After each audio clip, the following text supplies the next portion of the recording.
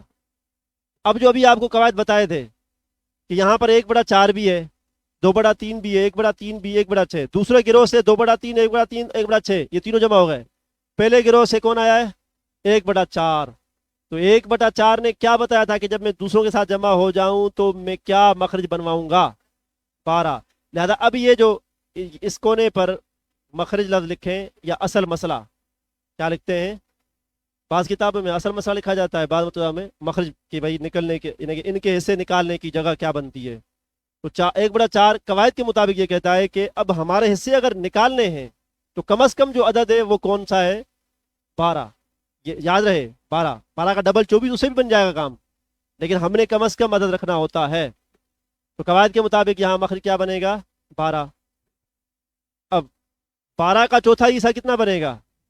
3۔ تو لہٰذا اب یہ تھے حصے، اب یہ ہوگا مخرج سے ملا، کیا لکھیں گے؟ مخرج سے ملا۔ لہٰذا زوجہ کو اگر ہمارے پاس گھر میں 12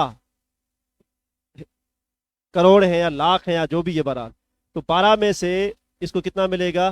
3 ملے گا، کیونکہ چوتھا حصہ 12 کا 3 بنتا ہے، اور 12 کی 2 تہائیاں کتنی ہوتی ہیں؟ 8۔ تو لہٰذا 12 میں سے اس کو کتنا ملے گا؟ 8 ملے گا۔ اور 2 ماں شریکی بہنیں، ان کو 12 کتنا ملے گا؟ تہائی مطلب 4، اور ماں کو 1/6 حصہ ملنا تھا، تو لہٰذا اس کو 2 ملنا ہے۔ اب ہم نے قواعد کے مطابق ریاضی کے اعتبار سے جس کو جتنا دینا تھا اتنا دے دیا، لیکن جب ہم اس کو جمع کرتے ہیں کہ مخرج سے جو ملتے ہیں، 8 اور 3 کتنا ہوا؟ 11، 11 اور 4 کتنا ہوا؟ 15، 15 اور 2 کتنا ہوا؟ 17۔ اس کو کہتے ہیں یہ اول ہو گیا، یعنی اول میں آپ کا کوئی کام نہیں، یہ خود ہی گول ہو جاتا ہے۔ اول کا گول خود ہی ہو جاتا ہے، اس میں آپ کا کوئی کمال نہیں ہوتا۔ آپ کو قواعد کے مطابق صرف مخرج سے دینا ہوتا ہے، اس کے بعد اگر وہ اسے اتنے رہتے ہیں جتنے آپ نے لکھے تھے تو یعنی کہ مخرج سے کام چل جائے گا، لیکن اگر یہ جمع کرتے ہیں تو اس کے بعد اگر یہ حصے بڑھ جاتے ہیں، آپ نے پوچھا تھا نا کہ اول کیا ہوتا ہے، تو اول یہ ہوتا ہے۔ اب ہم یہاں پر مخرج کے بعد کیا لکھیں گے؟ یا لفظ اول لکھ دیں یا عین لکھ دیں؟ اول، اب کیونکہ آپ ابتدائی طالب علم ہے تو اس وجہ سے لفظ اول سیدھا جائے گا۔ اول بنا کتنا؟ 17، اور آپ کو بتایا تھا 12 کا اول کہاں تک آ سکتا ہے؟ 17 تک آ سکتا ہے، 16 نہیں آ سکتا، 14 نہیں آ سکتا، ہاں 13 بھی کبھی ہوگا، کبھی 15 ہوگا، کبھی 17 ہوگا، 17 سے اوپر زیادہ نہیں ہوتا۔ اس کا مطلب یہ ہوا اب اگر گھر میں ایسے بنانے ہیں تو کوئی یہ نہ کہے کہ 12 ایسے بنانا، اب آپ کیا کہیں گے؟ 17 میں سے جا کر 3 ان کو دے دو، 8 ان کو دے دو، 4 ان کو دے دو، 2 ان کو دے دو، یہ شریعت کے مطابق ہم نے تقسیم کاری کر کے آپ کو دے دی، ٹھیک ہے؟ اب وہ پیسے ہوں یا ملکیت ہو، سب کے 17 ایسے کیے جائیں گے۔ مثلا وہ کہتا ہے بھائی ہمارے پاس زمین ہے، بھائی زمین کی 17 ایسے کرو، ہمارے پاس ایک پلاٹ ہے، بھائی پلاٹ کے پہلے آپ 17 ایسے کر لو۔ وہ کہتا ہے نہیں ایسے کیسے کریں گے، تو ٹھیک ہے آپ سب کی قیمت جمع کرو، بھائی مثلا بھینسیں بھی ہیں، گائے بھی ہے، تو اس کے علاوہ کیا کہتے ہیں، زمین بھی ہے، پراپرٹی بھی ہے، دکان بھی ہے، تو سب کی پہلے عرفاً قیمت لگائی جائے گی، اس قیمت کے پھر آپ 17 ایسے بنائیں، اور 17 میں سے 3 ان کے، 8 اس کے، 4 اس کے، 2 اس کے، تو اس طرح بھی ہم ان کو سمجھا سکتے ہیں۔ لیکن بالفرض اگر وہ یہ کہتا ہے کہ نہیں مفتی صاحب زید کے پاس نا بس ہمارے پاس، ہمیں معلوم ہے کہ زید کے پاس کتنا ہے، اس بیچارے کے پاس صرف 50,000 ہے، 50,000 تھا، بلکہ ہوگا کہاں سے، کیا 50,000 کتنے ہیں؟ 50,000۔ ہمیں یہ تقسیم کر کے دو، ابھی تک جو آپ نے کیا ہے وہ تو آپ نے قرآن اور ریاضی کی وجہ سے کیا ہے، ہمیں اس سے کوئی غرض نہیں، ہمیں صرف 50,000 سے غرض ہے۔ کس سے غرض ہے؟ یہاں تو میں بول رہا ہوں 50,000 نا، بعض بات کیا ہوتا ہے دعوت میں آتے ہیں تو کیا کہتے ہیں ہمیں 50 لاکھ سے غرض ہے، 50 کروڑ سے غرض ہے، تو ہمیں بتاؤ 50 کروڑ میں سے زوجہ کے کتنے، دو کی بہنوں کے کتنے، تو معاشرے کی بہنوں کے کتنے، ماں کے کتنے؟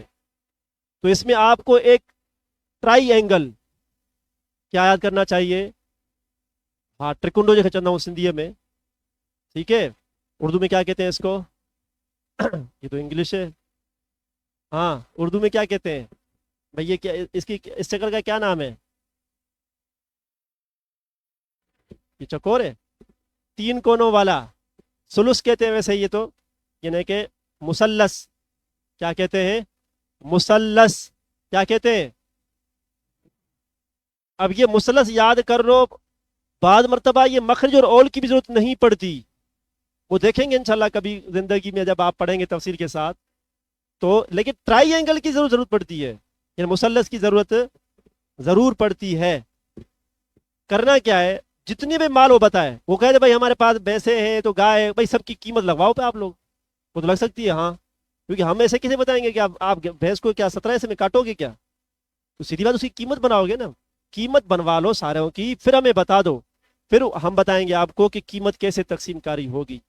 تو اس میں قاعدہ یہ ہے، یہ مین قاعدہ ہے، پوری زندگی استعمال ہوتا ہے جب تک آپ وراثت پڑھتے رہیں گے، کرتے رہیں گے۔ کرنا کیا ہوتا ہے، جو آپ نے ان کو دیا ہے، کیا دیا ہے بھائی، جو کتنا دیا ہے 3، حقیقی بہنوں کتنا دیا ہے 8، ماسی بہنوں کتنا دیا ہے 4، ماؤں کتنا دیا ہے 2۔ قاعدہ یہ ہے کہ آپ جو ان کو ملا ہے مخرج سے، اس کو کل مال سے ضرب دے دیں، کیا کر دیں، یہ ضرب کی نشانی دی، ضرب دے دیں، جو جواب آئے اس کو، جو اول ہو تو اول نہیں تو صرف مخرج، کیونکہ یہاں تو اول بیٹھا ہوا ہے نا، کون بیٹھا ہوا ہے، اول، کیونکہ ہم 17 میں سے تقسیم کر کے آئے نا، اگر 12 سے ہی پورا ہو جاتا کام تو ہم 12 سے ضرب دے دیتے، 12 سے تقسیم کرتے، تو جو مخرج سے ملا ہے اس کو کل مال سے ضرب دے کے جو جواب آئے اس کو اول یا مخرج پر تقسیم کر دو، جو جواب آیا وہ اس کا حصہ۔ اب یہ آپ کیلکولیٹر نکالیں، حساب نکل آئے گا، 2 ضرب 50,000 1,00,000، 1,00,000 کو 17 پہ تقسیم کرو، آٹومیٹکلی اس کا حصہ نکل آئے گا۔ 1,00,000 کو اگر آپ 17 پہ تقسیم کریں تو کیا جواب آتا ہے، 50,000 کو 2 سے ضرب تو دی تھی تو 1,00,000 ہو گیا تھا، 1,00,000 کو آپ 17 پہ تقسیم کریں،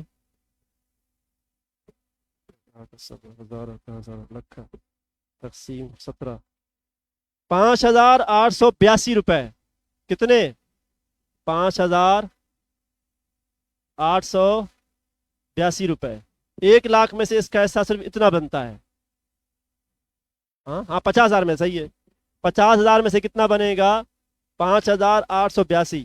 وعلی حاضل قیاس، آپ ضرب دیتے جائیں، تقسیم کرتے جائیں، حساب دیتے جائیں، یہ ٹرائنگولر، ہاں آٹومیٹکلی، بلکہ 1 روپیہ بچ جائے گا، کیونکہ وہ آپ جو اشارے کے بعد آ رہا تھا نا وہ دے نہیں رہتے، وہ پیسے ہوتے ہیں برحال، اس کا حساب کتاب یہ آپ سے مانگیں گے بھی نہیں، آپ ہر ایک کو دیتے جائیں، ٹھیک ہے۔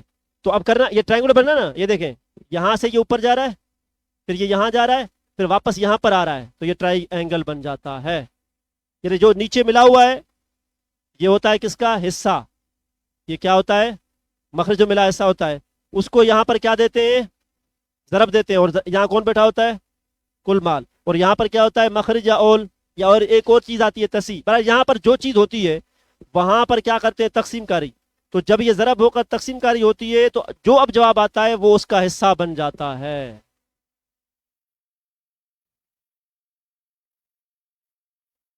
کل مال سے 50 سے، اس کو بھی دیں گے تو 50 ضرب دے کے 17 پہ تقسیم کریں، اس کو بھی دیں گے تو 8 کو 50 ضرب دے کے 17 پہ تقسیم کریں گے، اس کو بھی دیں گے تو 3 کو 50 ضرب دے کے 17 تقسیم کریں گے، تو آٹومیٹکلی 2 حقیقی بہنوں کا حصہ نکل آئے گا، پھر آپ اس کو 2 میں تقسیم کر دیں، پھر جو یہ یہاں پر جواب آئے گا وہ 2 معاشرے کی بہنوں کا حصہ ہوگا، تو آپ اس کو ان 2 میں کیا کر دیں، تقسیم کر دیں۔ تو اس طرح سے آپ مخرج اور اس کے بعد اگر مال بھی تقسیم کرنا ہو تو اس انداز میں آپ تقسیم کر سکتے ہیں۔ آج کے لیے اتنا، کل انشاءاللہ عز و جل جو باقی بچ گیا انشاءاللہ کر لیں گے۔ وما علینا الا البلاغ المبین۔ اللہ رب العالمین۔